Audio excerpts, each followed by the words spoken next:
Back in the days of the Soviet Union, the ruling communists had a newspaper they called Pravda, which is the Russian word for truth. The paper's propaganda was about as subtle as its title.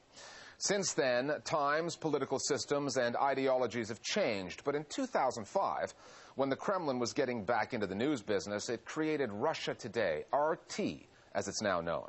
RT is an international news channel set up to rival Western channels and to provide a Russian perspective. The network has since added 2 more channels broadcasting in Spanish and Arabic. RT's English language project is getting mixed reviews. Its criticism of Washington and the ways of the West is relentless, and it has a penchant for some offbeat stories and wacky conspiracy theories. The Listening Post's Anna D'Souza now on a channel that seems more interested in reviving the Cold War than reporting what's really happening in Russia today. In Washington. In Estonia. In Germany. And she's the mother of a race of good aliens here on Earth called Pleiadians. Was the sign of Satan worshippers, a satanic star. They sell our dead bodies on a meat market of their own kind that goes passing by here every 50 years. It's bright, brash, and often controversial, and features an unconventional cast of characters, including British Russophile Peter Laval, whose programme Crosstalk features atypical stories and some eccentric contributors. They call themselves 9/11 truthers, skeptics, and truth activists.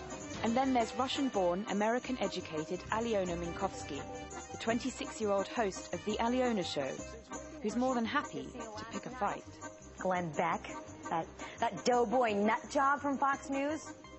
This is RT, Russia's English-speaking window on the rest of the world. What do you think is really going on here? Certainly in comparison with Russian television, it looks more professional. It's fast, energetic, responsive, more spectacular on the screen, more modern in terms of technological effectiveness and how journalists and presenters usually communicate. We are suggesting our audience a number of stories that they probably will never see on any of the other television stations, what we call mainstream media.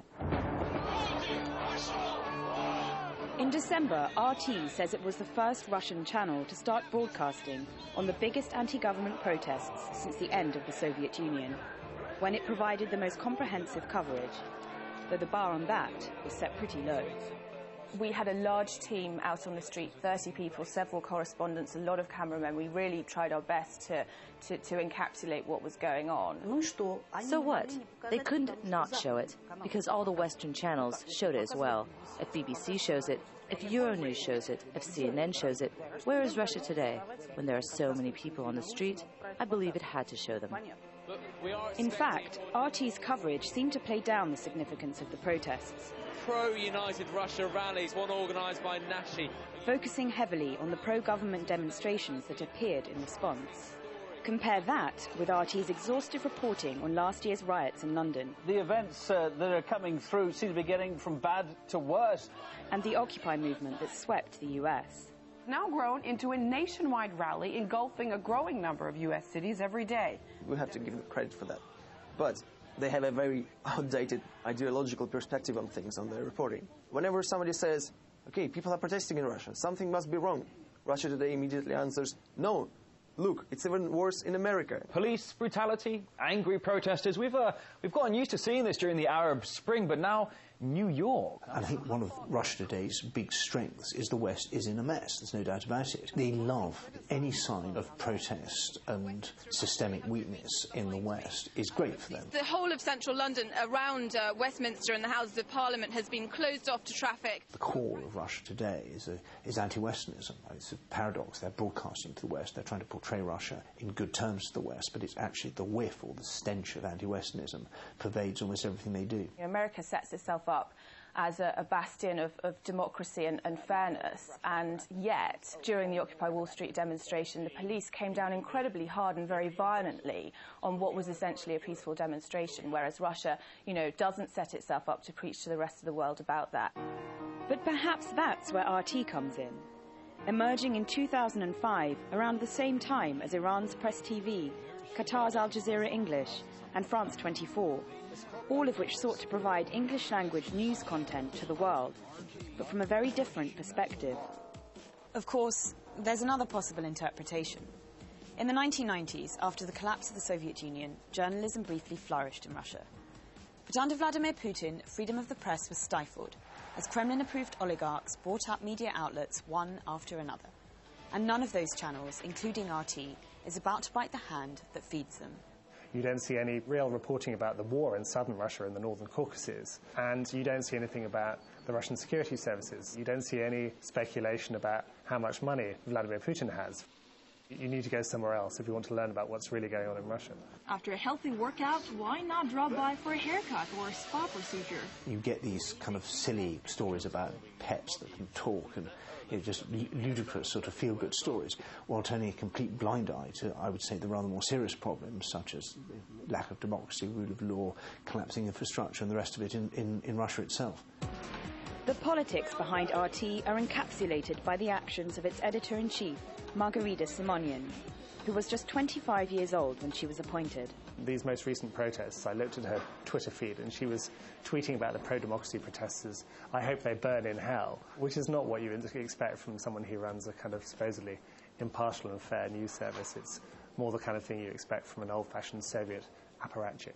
Margarita Simonian used to be in the Kremlin press pool, running around with President Putin, and it's clear that she has admirers in high places because you don't get given a TV station in your mid-20s unless someone likes you. The senior ranks of Russia Today repay detailed scrutiny. If you look at their background and their associations, it's clear these are people who are very well connected with the ruling regime.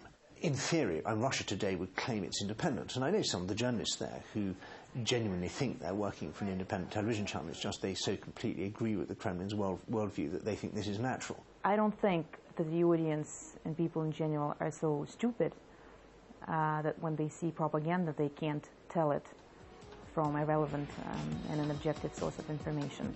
But as Anna Kachayeva points out, RT's problem might well be a crisis of identity.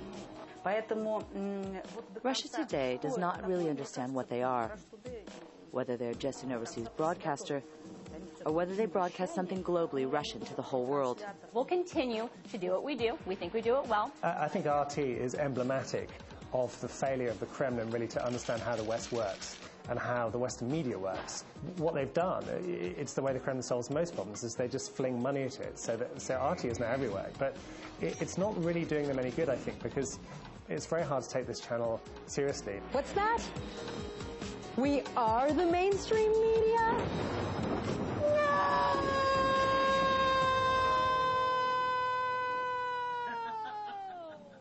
More Global Village Voices now on Russia Today.